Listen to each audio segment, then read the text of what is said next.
Suivez tous les marchés financiers avec CMC Markets France. Avec CMC Markets, tradez les CFD sur indices, devises, matières premières et actions 24 heures sur 24. CMC Markets, un des leaders mondiaux du trading de CFD Forex depuis 1989.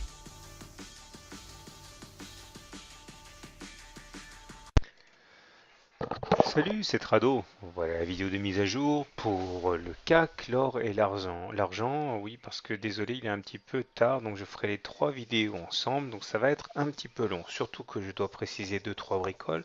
Tout d'abord, il y a toujours 5 tradosoriens qui ont commandé des fascicules et qui ne m'ont pas dit ce qu'ils voulaient. C'est-à-dire que j'ai bien reçu la commande, mais pas le numéro de fascicule. Donc, si vous n'avez toujours pas reçu votre commande, vérifiez bien que vous avez répondu au mail que je vous ai envoyé. Et si je ne vous ai pas envoyé de mail, n'hésitez pas à me contacter, hein. Tout est manuel, pas automatisé. Donc, parfois, je laisse passer une ou deux commandes. Ok, donc n'hésitez pas à revenir vers moi si vous avez commandé et que vous n'avez rien reçu. Voilà, donc maintenant, place au CAC pour commencer. Alors, le CAC nous a gratifié d'une bien belle séance aujourd'hui qui a en fait confirmé, hein, ni plus ni moins, le pattern, hein, le chandelier japonais en three inside up que je mentionnais hier. Je vais zoomer un peu, ce sera plus clair. Voilà. Donc j'avais dit que lorsqu'on avait cette configuration-là, statistiquement, on avait une hausse par la suite. Alors la hausse a bien eu lieu. On est même allé chercher 1,5% en séance. Et on voit que la hausse est venue s'arrêter, clôturer en dessous d'un niveau de Fibonacci très important, les 61,8% de retracement de Fibonacci. Regardez, hein, si on prend toute la vague de baisse qu'il y a eu entre le 17 juin et le 24 juin, on a bien procédé par palier. D'abord, on est venu buter sur les 23,6%, ensuite le niveau des 50%, et aujourd'hui, on clôture sous les 61,8%. C'est assez normal ces hésitations, surtout que nous approchons d'un gap assez important ici, qui a été ouvert béant, hein, entre la séance du 19 juin et du 20 juin. Normal que certains aient décidé de sortir de la position. Alors également au niveau des indicateurs techniques, ça a l'air de s'améliorer. Regardez plutôt le stochastique qui sort de sa zone de surasage. Ça, j'ai fait mon webinaire, mon tutoriel là-dessus, je ne vais pas revenir. C'était bien un signe précurseur. Le MACD est toujours sous son signal et le momentum est négatif. Ce qui m'amène justement à la vidéo du jour qui est assez importante pour ce tutoriel puisque vous allez le voir, on a quelque chose qui est assez rare qui se produit, une divergence cachée sur indicateur. Alors si vous suivez mes vidéos depuis un petit moment, vous savez que tous les outils n'ont pas ma faveur et certains l'ont plus que d'autres et notamment les divergences cachées sur indicateur. Alors de quoi s'agit-il? Tout le monde connaît la divergence sur indicateur, moi je parle bien de la divergence cachée.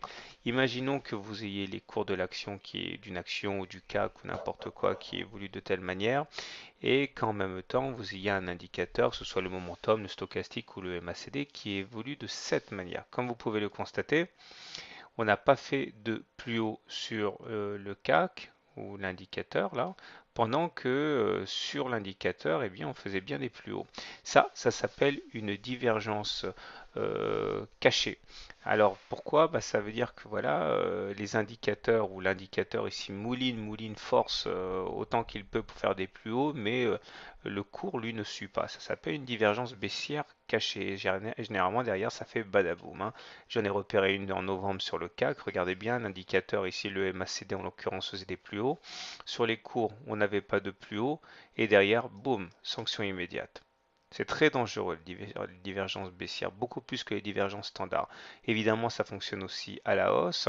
Quand vous avez un cours qui évolue de telle manière, alors que le momentum, le stochastique ou les MACD évoluent de tel autre, comme vous pouvez le voir ici, l'indicateur ne fait pas de nouveau plus bas, hein. Ici, on est plus bas qu'ici, donc on ne fait pas de nouveau plus bas. Par contre, sur l'indicateur, on fait des plus bas.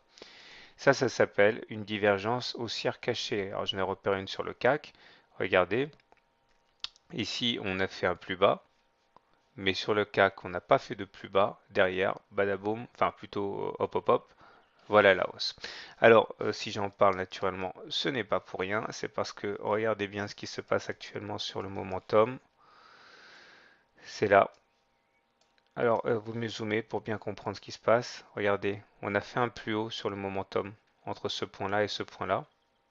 D'ailleurs, je vais le figurer, ça sera plus simple.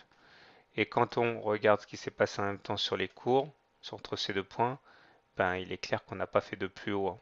Donc faites attention, c'est super dangereux ce qui se passe actuellement et ce qui me conforte dans l'idée que ce à quoi nous assistons actuellement est un simple rebond technique, hein. Donc on peut toujours invalider la divergence baissière cachée, il suffit de faire un plus haut sur l'indicateur et sur les cours, c'est-à-dire aller plus haut que le précédent plus haut sur le CAC, mais pour l'instant c'est pas le cas. Voilà, donc pour faire simple, oui, ben c'est bien, on peut même aller chercher la M20, mais attention, on n'a toujours pas fait de plus haut, loin s'en faut. Donc on est vraiment sous la menace toujours de cette épaule, tête, et éventuellement deuxième épaule qui se formerait. Voilà, sans plus attendre, la vidéo sur l'or et sur l'argent. Donc on va commencer par l'argent libellé en euros. Alors comme on le laissait, comme on le voyait hier déjà, hein, le biseau, parce que c'est pas un canal, ça c'est un biseau, hein, c'est légèrement convergent, est en train de casser, il a même cassé clairement vers le bas, ce qui est complètement contre les statistiques et qui montre à quel point l'argent est à la dérive, hein. Donc, comme je l'ai dit hier, normalement dans 9 cas sur 10, on sort par le haut des biseaux descendants, là en train de sortir par le bas, comme dans 1 cas sur 10. Mais également, comme je l'ai dit hier, le bon côté des choses, parce qu'il faut bien en chercher un, c'est que généralement, lorsqu'il y a des sorties atypiques comme ça, dans la foulée, on remonte et on repart dans le sens traditionnel après quelques séances. Bon, c'est déjà ça, mais sinon la tendance est clairement baissière. On est en dessous de la M7, en dessous de la M20. Bon, c'est clairement apocalyptique, hein, mais ça j'en ai déjà parlé. Et si on regarde maintenant l'or libellé en euros, alors là, regardez un petit peu la séance du jour. On abandonne 2,6% au moment où je parle. Là, c'est plutôt catastrophique avec une même configuration, sauf que la zone de support a explosé elle aussi. Le biseau dont j'ai parlé hier, ben lui aussi est cassé par le bas, mais même conclusion que pour l'argent. Le côté positif, s'il y en a un, c'est que généralement on repart par le haut par la suite, mais ça c'est par la suite. Pour l'instant, il faut encore chercher une nouvelle zone de support. Et la prochaine zone de support, vous ne vous trompez pas, elle est là. Et bon, le côté qui est positif, hein, c'est qu'on l'a quasiment rallié. Mais on s'enfonce comme dans du beurre, hein, actuellement. Il n'y a plus personne qui achète sur le marché papier.